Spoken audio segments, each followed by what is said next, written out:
A thick language notebook lies open on Emma's desk, every margin filled with colorful notes, tiny doodles, and small dates written in neat handwriting. She flips to the latest page and without hesitation starts a conversation with her roommate in Spanish, using brand new phrases she wrote that very morning. The confidence in her voice is clear evidence of steady growth, yet the real cause of this progress is hidden in the quiet habit that brought her here. The filled pages speak. Each page of Emma's notebook began as a promise to herself, one short goal per day. On Monday she listed 5 cooking verbs, on Tuesday she practiced 2 question forms, and on Wednesday she noted the rhythm of a common idiom. None of these tasks looked impressive on their own, but together they formed a visible trail of effort.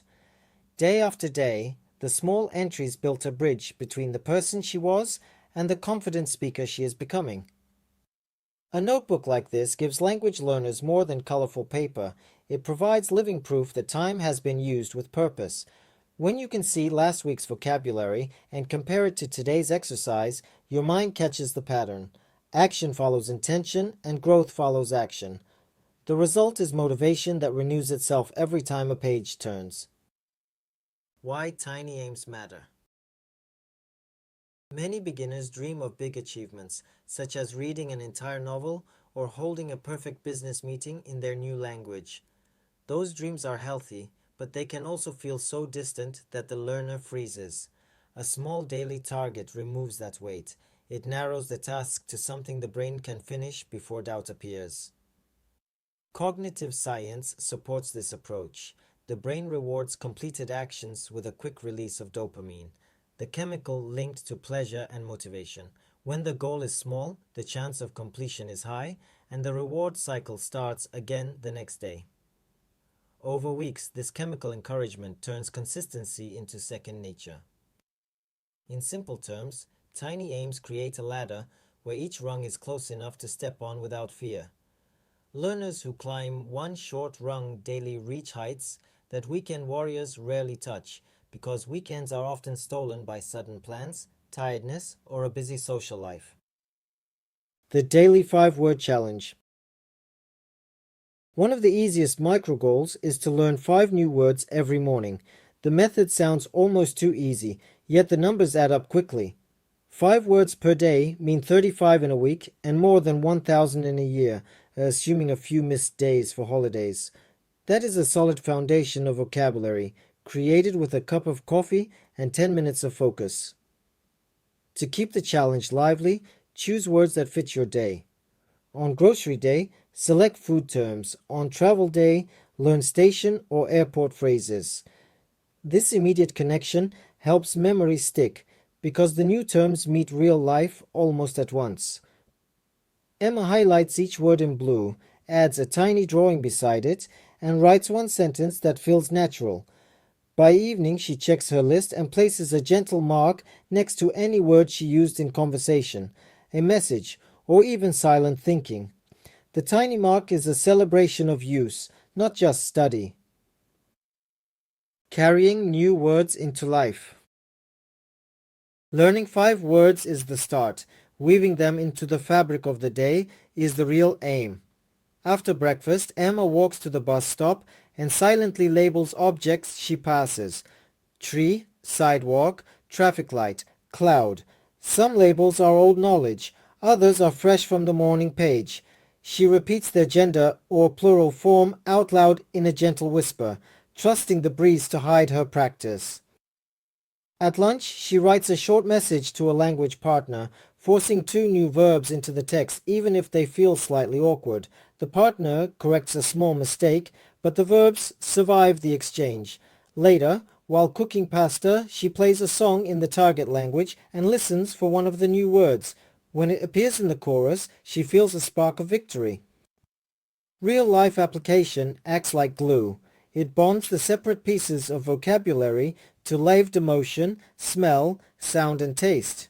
Memory researchers note that multisensory input strengthens recall because the brain stores the same item in several networks. If a learner only sees a word on paper, one network lights up. When the learner hears, speaks, and feels the word in context, 3 or 4 networks connect, and forgetting becomes less likely. A notebook that evolves. The recurring device in Emma's journey remains her notebook, but it does not stay frozen. Early pages hold simple lists, middle pages show full sentences, later pages grow into small stories and comic strips. This quiet evolution mirrors her growing skills without any dramatic announcement. Once a month, she adds a progress sketch on a blank sheet, a mountain with markers that note milestones like first phone call, first joke, first short poem. The drawing is playful, yet it keeps the timeline honest. When motivation dips, the mountain reminds her that steady footsteps already carried her far beyond the valley where she started. Psychologists call such visual records a form of self-tracking. They transform abstract progress into visible data that the mind can celebrate. A calendar crossed with green marks achieves the same purpose. So does an audio journal. The key is material evidence that does not vanish at the end of the day. 2 learners, 2 journeys. Consider James, a software tester in Manchester, and Laura, a barista in Seattle. Both started French last spring. James downloaded 2 large courses and planned to study twice a week after work. Laura, pressed for time, promised herself 1 micro goal each weekday morning, either a short grammar drill or a 5-word list. During the first month, James felt enthusiastic. He finished lesson 1.5 of lesson 2, each session lasting an hour. Sadly, overtime at the office soon stretched into his study evenings. The perfect 2-hour block grew hard to defend, and by month 3, his course icon lay untouched on his tablet. Laura's mornings, in contrast, unfolded almost without effort. She set her phone alarm 7 minutes earlier, poured coffee, and opened a slim notebook beside the espresso machine. While the grinder warmed up, she wrote her tiny target. Some days she copied a phrase from the cafe's French roast description, laughing at the coincidence. By the end of 6 months, James could still recite the scripted dialogue about ordering dinner, yet he panicked when a French tourist walked into the office asking for Wi-Fi. Laura, meanwhile, greeted a visiting Parisian couple at her counter, described 3 menu items, and received a delighted merci. The gap was not talent, it was daily contact. Signs of real progress. Language growth often hides behind small moments that outsiders miss. Pronouncing a tricky consonant without deliberate mouth shaping is one sign. Understanding a joke on social media without translating is another. These victories appear sooner for learners who meet the language each day because repetition creates muscle memory and instant recall. A study at the University of Nottingham tracked 2 groups of Italian learners over 12 weeks. One group studied 90 minutes twice a week, the other studied 15 minutes every weekday. Total time was equal, but the second group performed 20% higher on spontaneous speaking tasks. Researchers suggested that frequent contact prevented memory decay that often occurs between long sessions. The implication is simple: brains like rhythm. A daily beat keeps vocabulary drums from gathering dust, while long pauses force the learner to polish the same words again and again instead of marching forward. Obstacles and repairs. Even the most consistent learner faces obstacles. Illness, travel, or emotional fatigue can break the chain. Repair starts with a rule Emma borrows from marathon runners: never skip twice. Missing 1 day is a bruise, not a fracture. Missing 2 invites a habit in the wrong direction. On heavy days, she shrinks the goal to a single action, such as reading 1 headline or copying 1 proverb. This micro goal protects the identity of a person who meets the language daily. The sense of self is worth more than the content on that particular page. Technology can assist, but should not replace mindful effort. An app that sends a gentle reminder at the same hour keeps the routine visible, yet Emma still chooses her word list before the ding arrives.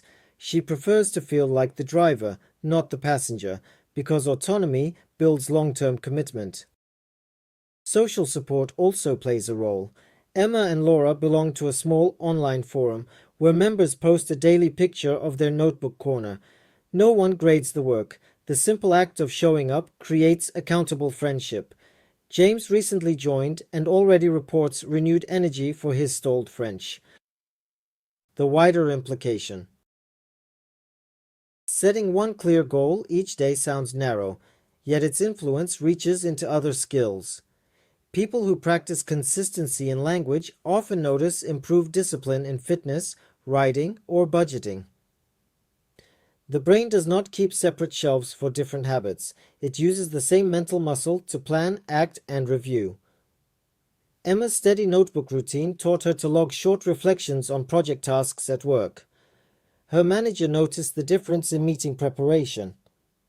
Laura applied the daily target idea to guitar practice, choosing one chord to master per shift. In both cases, the structure remained: decide, act, record. The principle therefore travels well. When a task feels large, slice it thin.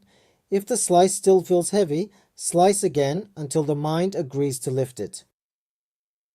A short walk through one day. Let us walk through a Thursday to watch the method in motion. At 6:30, Emma wakes, stretches, and writes her 5 words: blur, sharpen, shade, contrast, sparkle. She chooses an art theme because she plans to visit a gallery that evening. On the train, she opens a photo application on her phone and labels editing tools in Spanish: enfoque, sombra, brillo. She speaks the labels under her breath, matching them to the English interface. The short whisper sounds like a song only she can hear. At lunch, she messages her language partner, describing a black and white street photo and inserting each new word. The partner responds with a phrase using contrast, adding a playful emoji, and Emma's brain locks the spelling in place. While walking back to the office, she repeats contrast aloud 3 times. Evening arrives, and the gallery's poster uses the exact word she learned for sparkle: destello. Her eyes widen, and she smiles alone in the hallway, proof that the world is beginning to speak back to her. Before bed, she ticks 4 of the 5 words in her notebook and writes 1 sentence about destello shining from the canvas. The day closes. The habit remains alive. An invitation to reflect. Pause for a moment and consider your own experience with languages. Perhaps you studied German for 2 months, lost interest, and moved on. Or maybe you still plan to start Japanese when life calms down. Whatever your history, picture a slim notebook waiting near your pillow tomorrow morning. Inside, a single line leaves space for one manageable target. What would happen if you filled that line before breakfast, then carried it into the rest of the day like a quiet promise? No fanfare, no marathon session, only a focused spark repeated until sparks become steady light. The notebook does not require talent. It only asks for presence. 5 words, 1 verb, a tiny dialogue, a quick recording, a single caption on a photo, anything that can be completed within the span of a coffee break. Do it today, then tomorrow, and let the pages defend your progress whenever doubt appears. Consistency, not intensity, is the path that languages seem to respect. With daily goals, you will find yourself speaking sooner, reading wider, and thinking with less translation. More importantly, you will trust your own ability to change through patient effort. If Emma's colorful notebook and Laura's morning ritual prove anything, it is this: a language opens to those who knock at its door every day, even for a minute. Decide what tomorrow's knock will sound like. Prepare your page and step forward. The door is already unlocking from the inside.